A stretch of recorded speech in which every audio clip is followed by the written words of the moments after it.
Hello, today we're going to talk a little bit about slavery in the North, something you may not be very familiar with, and an opportunity to kind of fill in some of the information from the readings and other lectures that we've done. We have had discussions about and readings concerning the Middle Passage and the movement of slaves from Africa to their New World destination, things that you're familiar with, especially from reading the Davis book. But I wanted to talk a little bit about slavery, particularly in the North, as it developed in the 16 and 1700s. It's something like slavery in the Chesapeake and the Low Country, and by that we mean Maryland, Virginia, and Carolina, especially around South Carolina, which had, again, a large majority of slaves brought in relation to the rice crop that took place in the late 1600s. The northern colonies started as societies with slaves, meaning that slavery was part of the culture in the North. But it wasn't so critical that if you took slaves out of the discussion, those economies would collapse.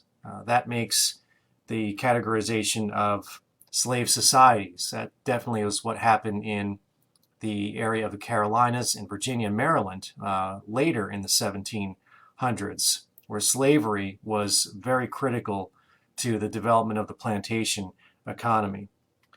Slaves that make their way to the North are fewer in number and are marginal as far as their importance to the economy, even though that is a significant population that we're discussing, because slavery in the North is different.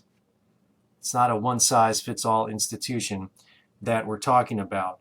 They are critical to the commerce of New England and especially the middle colonies. By that I mean New Jersey, New York, and Pennsylvania.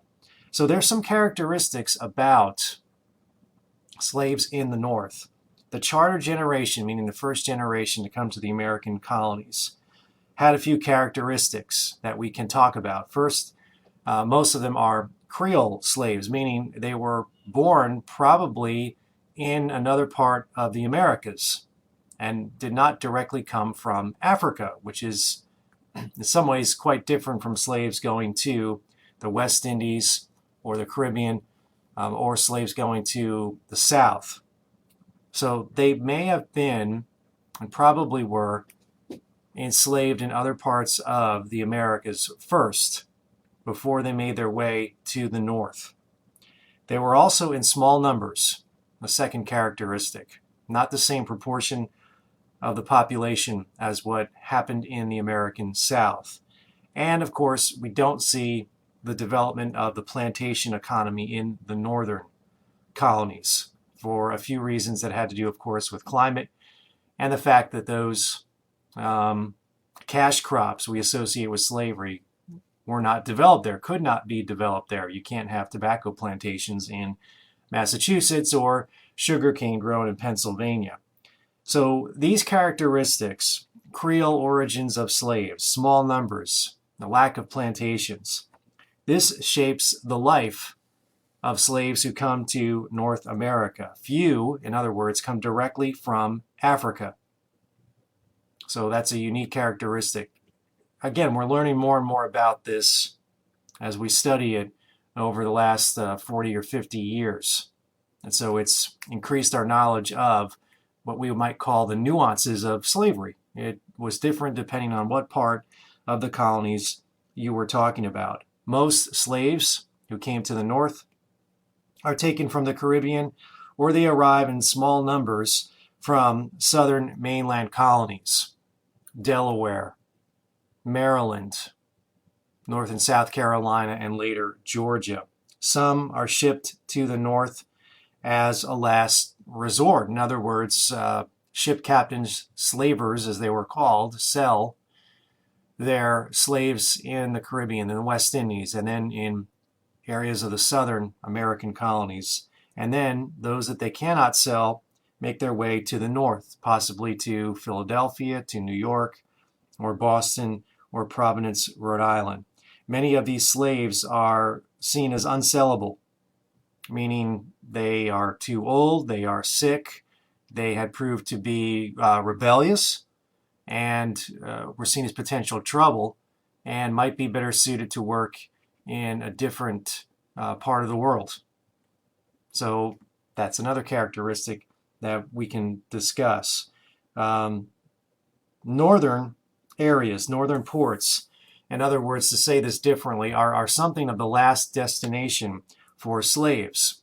Going from West Africa, sometimes these slaves were going to the West Indies, to the Sugar Islands, and then, for various reasons, their owners wanted to sell them, and they would go from there in the Caribbean or the southern colonies to the northern colonies. This is not uncommon in the practice. This is what we're learning more and more about as we study the slave trade, as we study the slave voyages, the Middle Passage from the 1400s to the 1800s.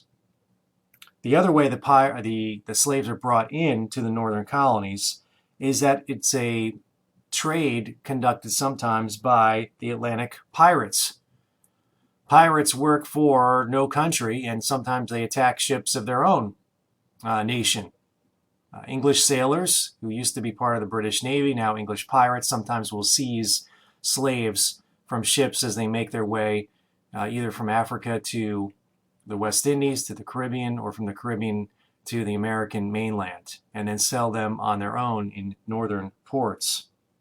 Sometimes many arrive in the colonies and they are not needed. We know as early as 1684, there was a significant number, about 150 Africans came to Philadelphia from Brazil in South America. Again, this was a major, you can see on this map, on the map that chronicles the Middle Passage. Of the total number of slaves, we're talking about 12 million taken during the Middle Passage. 4 million go to Brazil and work in silver mines in the interior. And of course, Bahia all the way south is an area for massive sugar plantations developed by the Portuguese and later the Dutch.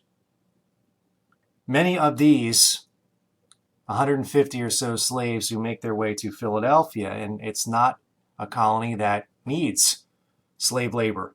In fact, Philadelphia, settled by the Friends or the Quakers in the 1680s, didn't have a desire for, not because they had a problem with the institution of slavery, it just this amount of forced workers wasn't deemed necessary for the colony. So many of this group that came to Philadelphia was resold to the Chesapeake. They didn't need unfree labor. One New Yorker comments on a similar situation. This is a direct quote. He says, quote, "Sometimes we have a vessel or two go to the coast of Guinea in West Africa and bring Negroes from thence. But they seldom come to this place, but rather got to Virginia or Maryland, where they find a much better market," unquote. This quote from someone who lived at the time explains to us what we're talking about. This idea that the destination for slaves to the north was the exception rather than the rule. It didn't mean slavery did not exist. It did in the northern colonies, but it developed in a different manner. New York. This colony has the largest slave population in the north, and in proportion to the different colonies, there's about a 3-to-1 ratio in favor of slaves that had been in the Caribbean first. So that tells us something about what we've already kind of been led to believe, that slaves who go to the northern colonies had spent time somewhere else, either in the American South or in the West Indies. 70% of slaves who go to the colony of New York had come in from some other part of the Americas, either further south or in the West Indies. Slaves arrive in pairs, 2, 3, 4, or perhaps, which is more rare, a group of 20 or so. And they're manacled, but not in the same manner as the Middle Passage. By the time these ships carry African Americans to the north, we can use the term correctly because many of these slaves have been born in the American colonies and their parents or grandparents from Africa. Many of them were taken and the same kind of moving of slaves on the Middle Passage ship. Changes a little bit because most of them are sold, ideally, they hope, in the Caribbean or in the American South. Blacks in the North are experienced slaves when they make their way to these colonies. They take advantage of this when they are moved to New York. This is their second New World destination. And the names tell us something about the history of these individuals in the Northern American colonies. They have names such as Paulo de Angola, a connection to Africa. Anthony Portuguese, probably spent time in a Portuguese colony in the New World. Simon Congo, so an Americanized and African Caribbean influence there as well in the names these individuals adopt when they come to the American mainland colonies. This graph shows us the overall impact of the slave trade in the American colonies. This is something that might surprise you. On the eve of the American Revolution, only about half of the colonists in the mainland colonies are of English descent, 49%. So we call these the English colonies from New England all the way south to Carolina and Georgia, but they're English in name only. And that's reflective of the other racial and ethnic groups. 1/5, almost 20%, are African. Scots and German populations, which had increased dramatically from the 1720s to the 1750s. The Scots-Irish, people of Scottish descent, who had lived in Ireland before coming to America. And of course, we have that registers here a small group of Dutch settlers. That's significant because we know before it was New York, the Dutch colony of New Amsterdam was, again, ruled by the Dutch West India Company. Here you can see New Amsterdam right about around the time that the English actually captured it in 1664. So for about a 40-year period, New York wasn't identified as New York. It was a company town right here on the southern tip of Manhattan Island. Many of the characteristics that we associate with New York were actually built in the time that this was a Dutch colony. You can see here there's a fort built at the base of the island. They call that the Battery. That's now Battery Park in Manhattan. We also see along here farms above this settlement line, and what they would do here to protect from any invasions or any threats from possible Native Americans, Indians who, of course, traded the island to the Dutch settlers. They built this fortified wall, and the footprint of this is still around. It's Wall Street, of course, in New York City. And this wide avenue used for trade was called Breedwalk by the Dutch, Broadway.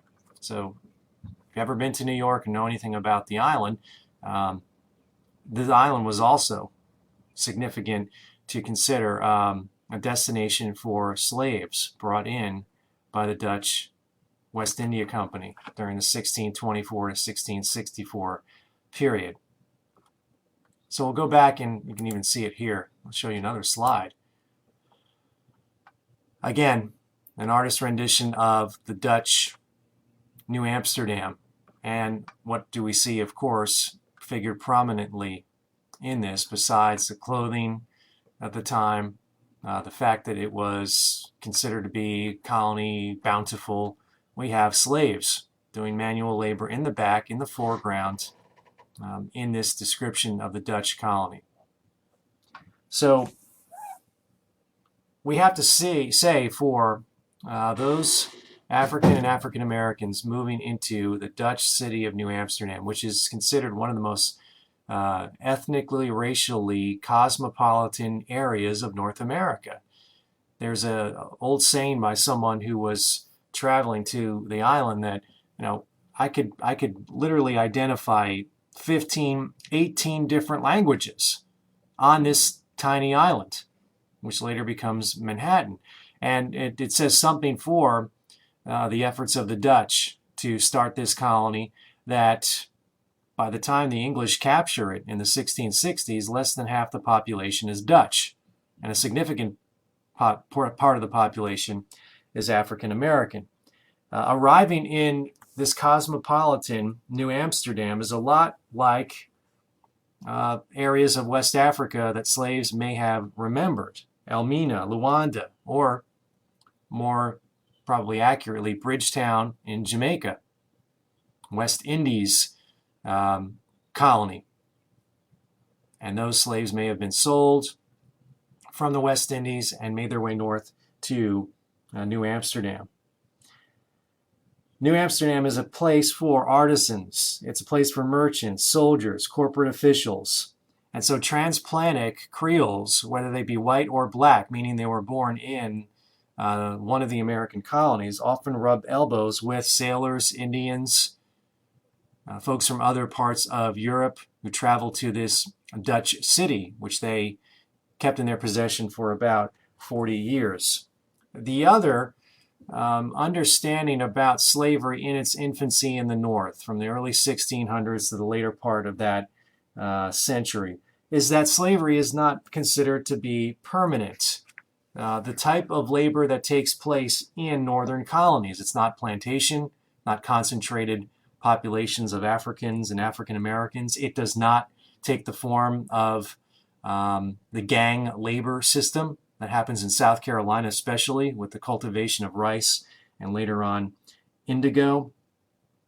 The demands of labor allow negotiation for African slaves to buy their own freedom, even opportunities to escape.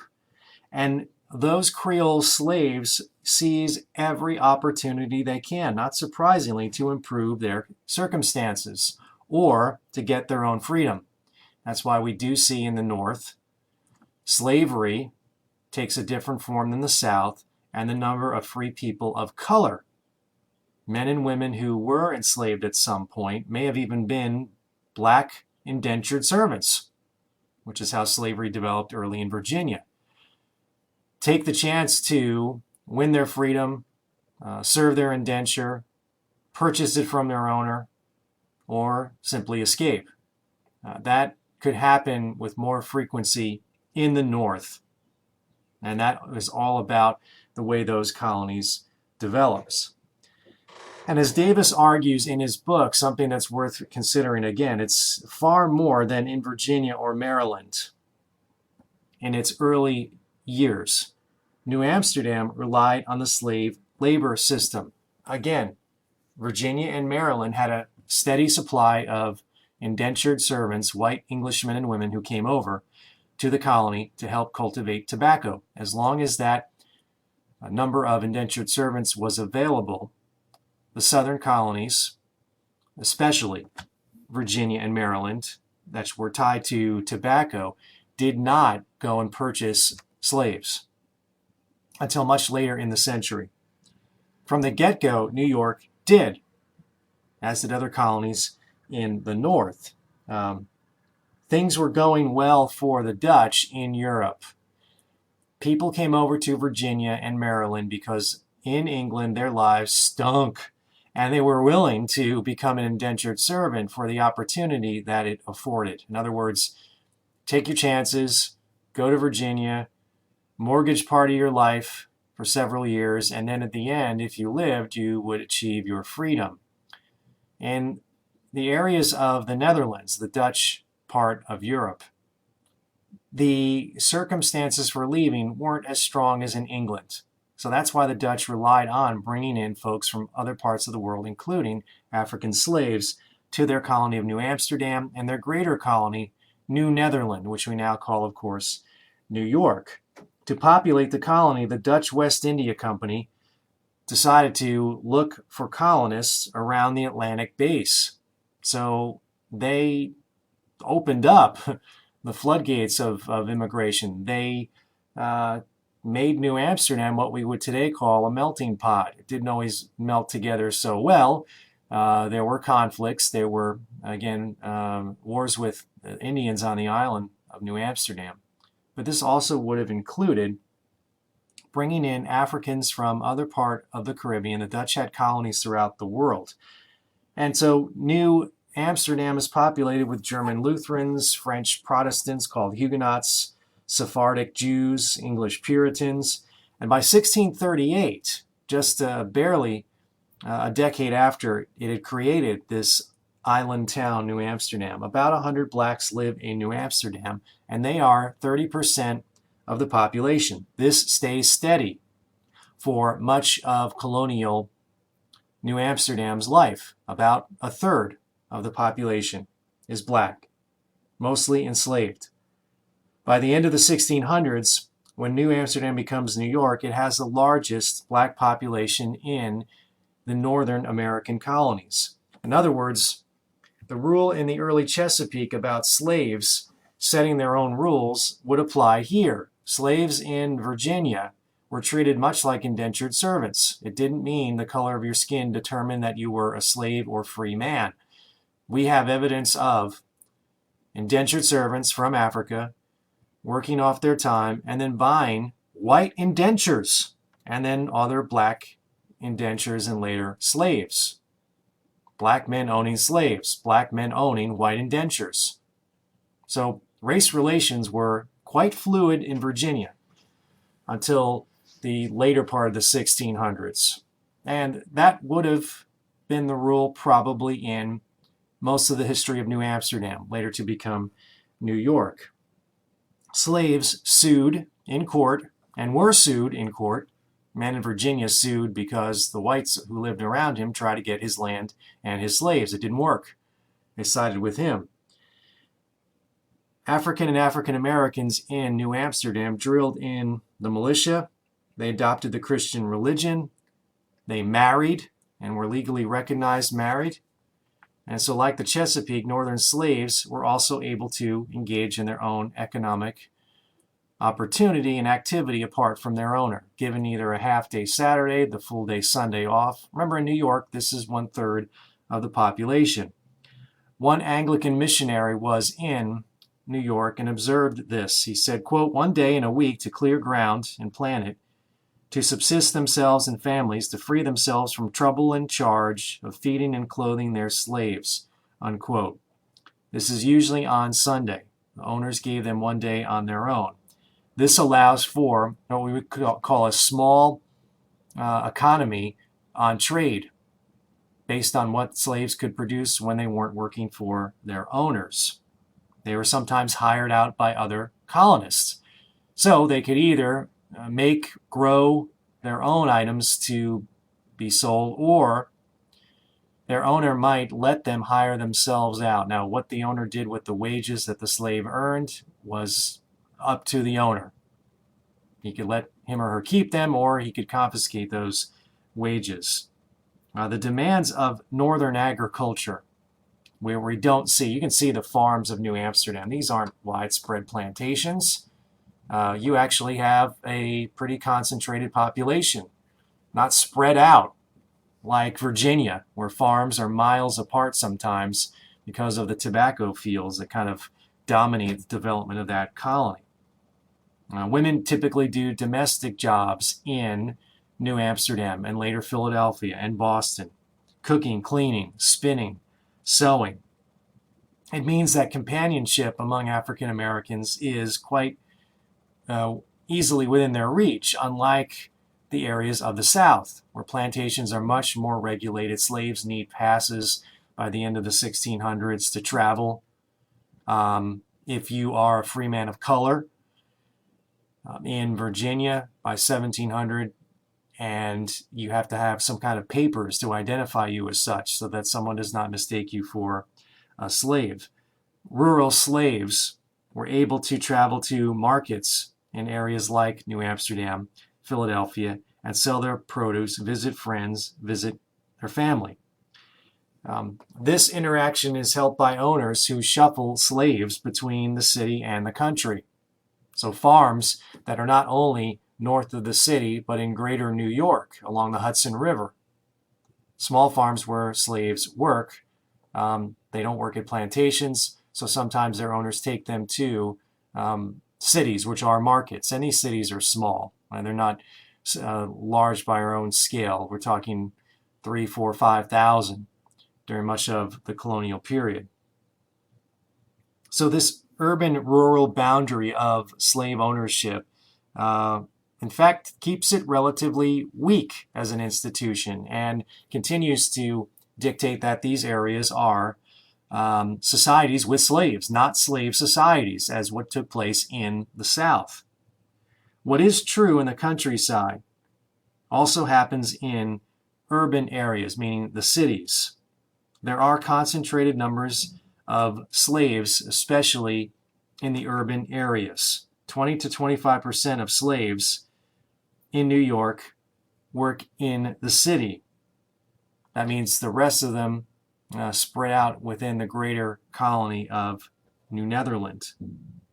30% of slaves in New England work in port cities. So the most, where you would see the concentration of slaves in the North would be in those marketplaces, which are very often those cities. Slave ownership is almost universal among the city elite and widespread among what we would today call the middle class. You may own one domestic slave to be a maid, to help you with your shop, to work in a field, and you may commonly work alongside that slave. That's how Northern slavery was different than in the South. They did domestic chores that were needed to be done in the countryside. They were often taught skilled trades.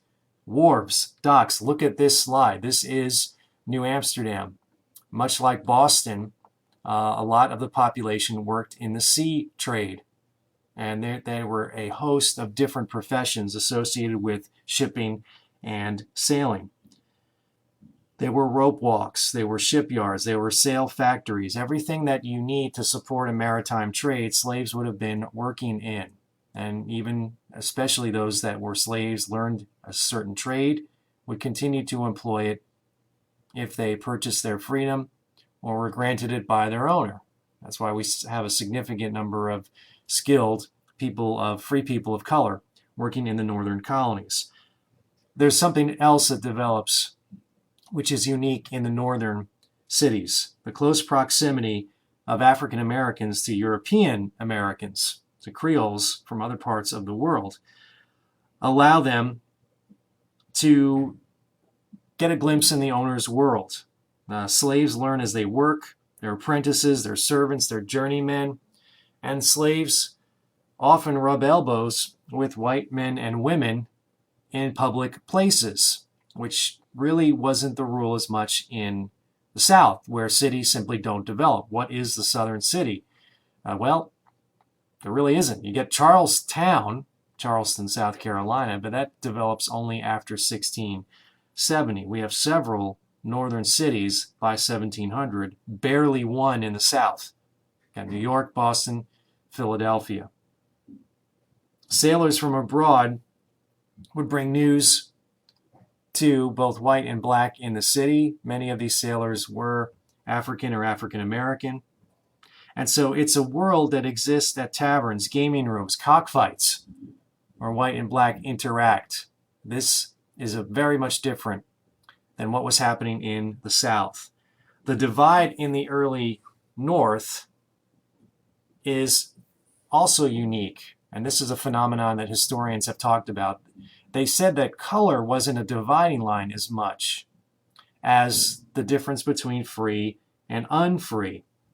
Whites and blacks sometimes were on similar terms. It's not to establish that it was a racial paradise. It was not by any stretch of the imagination. But what I mean by this divide of free and unfree is that slaves often found commonality with indentured servants who were white. These are folks from Europe who, with nothing in their possession and maybe the ability just to sign their name, came over and worked in New Amsterdam, worked in Philadelphia and Boston for part of their life until they too could earn their freedom. So the indentured servants and slaves had a commonality. They might have shared a language. And so that's the divide that happens especially in New Amsterdam during the 1600s. Interracial gangs operate in every northern city, meaning white and black.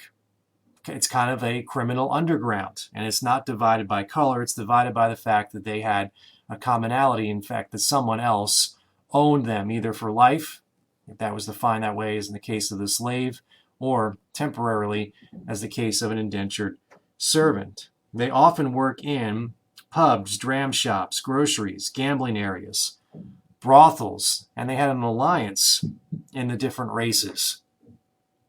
Tavern keepers were notorious for encouraging slave thieves and thieves among these interracial gangs to purchase their plunder. So they robbed rival shops, rival taverns, brought the items to the man who owned it, and then they were paid off. This is kind of an underground economy that's happening. Part of the early story of these colonies that we didn't know much about until fairly recently. New York was shocked by what was happening at a level they didn't see, the invisible element that people didn't want to talk about, because in 1712 there was an attempted conspiracy of slaves. New York slaves meet at night to complain about the hard usage, and that was the word they used, the hard usage, unquote, from their masters. They took a blood oath during that year, and they concocted a plan to destroy the city and kill all of the whites on the island.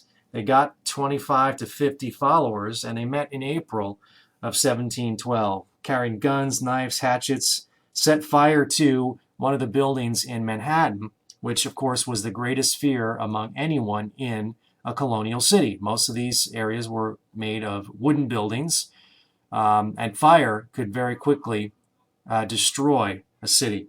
So what took place is this group lit fire to several buildings. When the whites gathered to try to put out the flames, they attacked those who came out.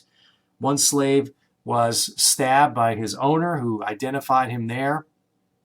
As these fires raged, 9 whites were killed and 6 more were wounded as the slaves then disappeared into the city. It's the New York 1712 slave conspiracy. Militia units from around the area were mustered. The militia is kind of the police force isn't the perfect example, more like a National Guard almost, that would be raised in threats of an emergency, an invasion, or in this case, a slave conspiracy or revolt. This militia units rounded up about 25 of those associated with the attempted destruction of the city. 6 of the ringleaders of the slaves involved actually took their own lives, committed suicide, and the rest were executed, some of which were burned alive. Justice was public and it was brutal in the colonial period. This combines the worst fears of people who live in cities and throughout the American colonies. An attempted destruction, fire, and organized by a significant number of the population who were enslaved, who may have also gotten help from whites in the city as well, fellow indentures. So that's what the reaction was in New York. That's why they have a knee-jerk reaction and go absolutely haywire on punishing those who were involved. So it's a little bit like the Stono Rebellion, which happens in the 1730s in South Carolina that you've read about. New York passes after 1712 more laws to basically limit how slaves can meet.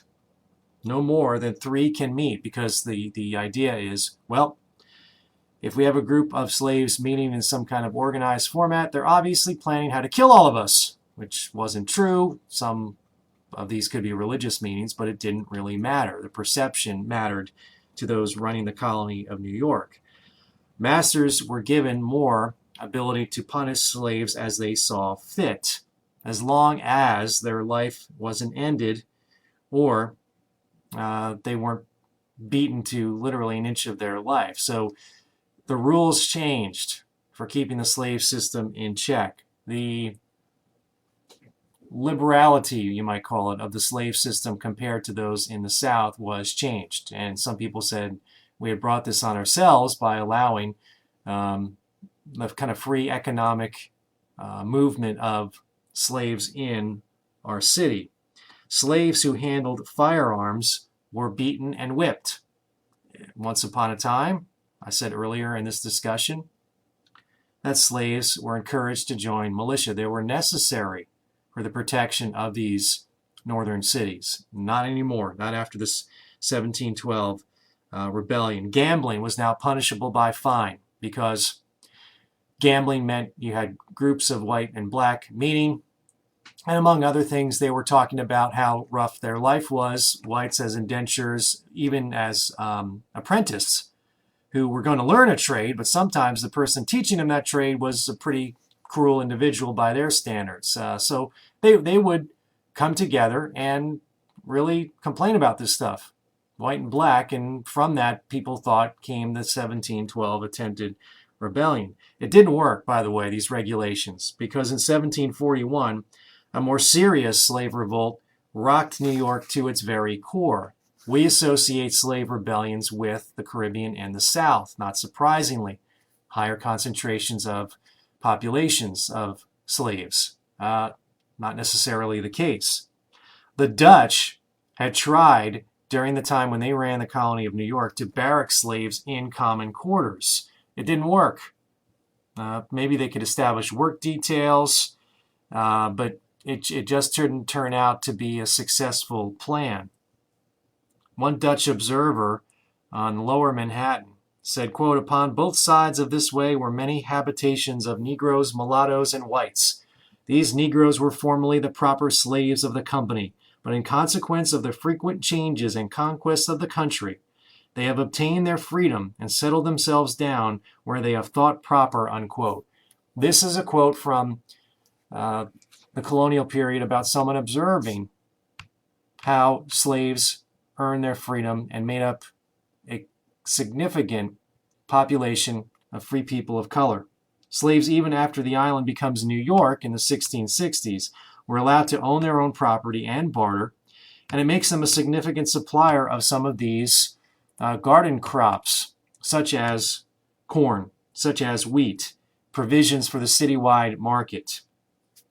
So that's a little bit about the northern colonies, and we'll get into the discussion, of course, the colonies in New England. In 1641, New England, specifically Massachusetts, writes one of the first slave codes in North America. And we might think, wow, wait a minute, Boston, Massachusetts, the Puritans, not really associated with slavery. You can see on this slide the percentage of those enslaved in the colony of Massachusetts, about 2%, 1% in New Hampshire.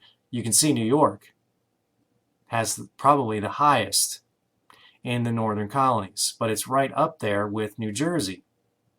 And then, of course, you have the colonies from Maryland south, where you have a significant change, and it shows that these are slave societies with their impact of the African and African American population very important. So New England writes its first, and specifically Massachusetts, its first slave code in 1641. Slaves were taken in war and sold into slavery were allowed to exist. In other words, what Massachusetts was doing was justifying their enslavement by saying, okay, this particular individual was taken as a prisoner. That would allow us to enslave them. They were treated as human beings, which we know in the history of the discussion of slavery, the first goal for many slave owners is to dehumanize slaves. It is the problem of slavery. It's the huge contradiction built into the institution. New England was not above using and selling slaves and becoming, for their ship captains and their sailing vessels, an area where slavery, even the transport of slaves, was a critical part of their economy. Massachusetts and New England, after a conflict they had called the Pequot War in 1637, they sold Indian slaves out of New England and down to the West Indies. By then, most people thought the West Indies was kind of hell on earth. It was the most severe destination for white and black. The climate, as far as the tropical conditions, malaria, yellow fever, and working in sugarcane was especially brutal for white and black alike in the early days. Slavery didn't really prosper in New England and Massachusetts. By 1660, it has a population of 33,000 colonists, of which only 560 are Africans. It just does not take off in the same way for various reasons. One is that the plantation system is not workable in New England. The other development is that, unlike the southern colonies, many of whom were settled by indentured servants, single men, young, coming over from England, the New England colonies, especially Massachusetts, were settled by families. If you didn't require a massive amount of forced labor, your family did the work. If you could not grow the cash crops, you didn't need either indentured white servants or African slaves. It wasn't going to be part of the population. It's not because they had a moral problem with slavery. No, we can see that Massachusetts wrote one of the first slave codes in North America. Some slavers put almost as many, 560 Africans in areas of New England. Some ships carried almost that many in one Middle Passage voyage. That gives you some idea of the proportion. Only in Rhode Island did we have slaves approach the proportion of the population as in New York. And you can see that right here reflected in the fact that of the New England colonies, Rhode Island has about 6%, and that's about as high as it got in the extreme northern colonies. In Massachusetts, in Connecticut, we're talking less than 4% of the population enslaved. And where they did exist, where slavery, and you would have seen slaves typically in the New England colonies, especially Massachusetts and Connecticut, would be in the port cities, much like we saw with the development of New York. These slaves congregated in northern cities and towns, places like Newport, Boston, later Providence and Rhode Island. They worked in tanneries, salt works, lead and copper mines, and sometimes they worked in iron furnaces outside the city. That especially happened in areas of Pennsylvania. We're talking about the different colonial industries that take place. You can see the iron works, which dot the New England landscape, areas in New Jersey, and of course in Pennsylvania. So you can see also along Long Island, areas of New England, rum distilleries, shipbuilding. This is the backbone, fishing right here, and forestry. This is the backbone of the New England economy. And so that led to the development of cities, and where you had cities, New London, Newport, Boston, Portsmouth, you would have a variety of individuals working in maintaining ships, building ships. And the New England colonies, by the way, were building ships about half the price as those folks in England. That's because of all of the forests that they had here that had yet to be cleared. The third layer of the slave system, in what most of the colonies engage in, would work on some form of farm. Southern New England.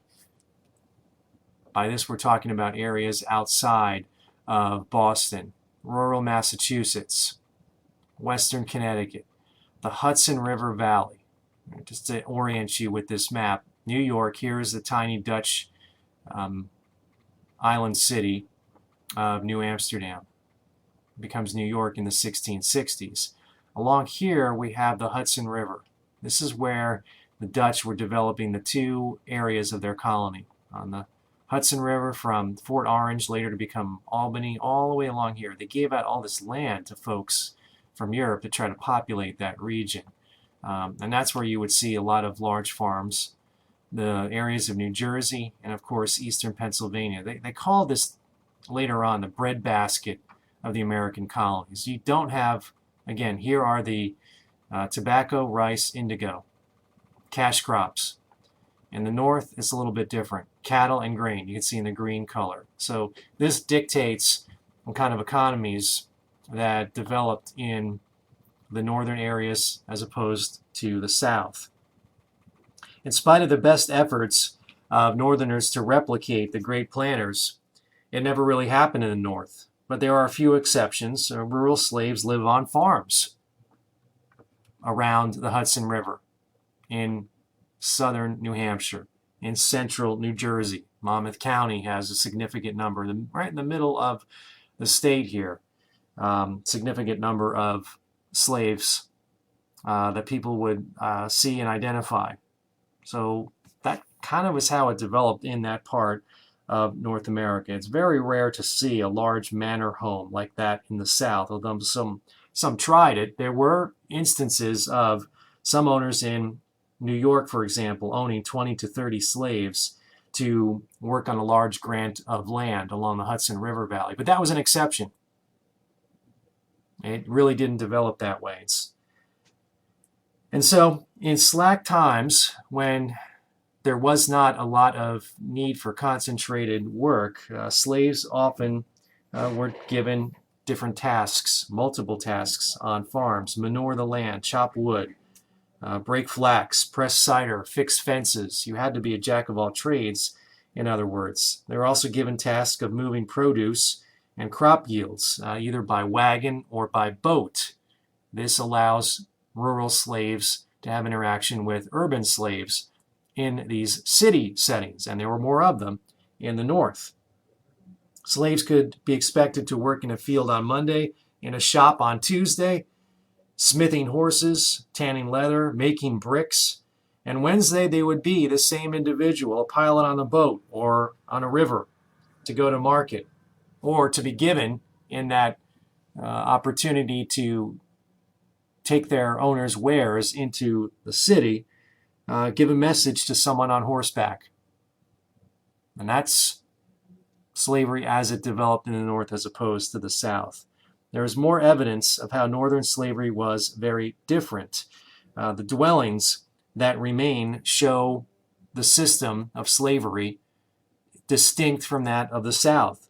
You don't see a line of slave cabins around the great house as you did in the plantation system. The separate owner from in the big house from the quarters, as they were called, for slaves in the plantation system.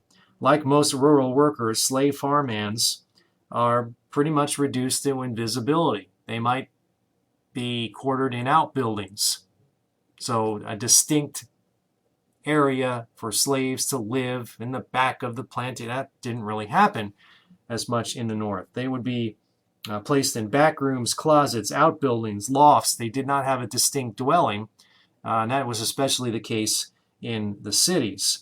The slave sojourner Truth lived with other slaves in a cellar in a home, with a straw bed and a blanket for cover. Slavery was also legal in the other middle colonies. We highlighted New York, but we'll also talk briefly about New Jersey and Pennsylvania. It was legalized in 1660. The creator of the colony of Pennsylvania was a man named William Penn. He wanted to create a model society, but he also wanted to make money. He didn't have any problem about that. Quakers, or Friends, that would settle the area around the Delaware River, eastern, what's now Pennsylvania. Pennsylvania means Penn's Woods, by the way. They became the only strong critics of slavery, but that didn't happen until the 1750s. As long as, the Quakers said, the spiritual needs of the slaves were met by their owners, slavery was just fine. It was up to the owner to determine if he or she would teach those that they owned, their slaves, Christianity. By 1700, Pennsylvania was becoming the fastest growing mainland colony, and about 10% of the population was enslaved. That would slide a little bit and reduce during the later part of the 1700s. Most wealth in that colony of Pennsylvania comes from Philadelphia, and it is a major harbor, and it quickly becomes one of the largest cities in the North, right up there with New York.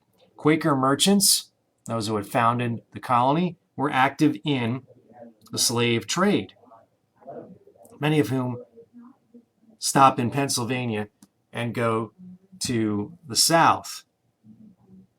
So again, depending on what part of the world we're talking about, slavery has an important impact.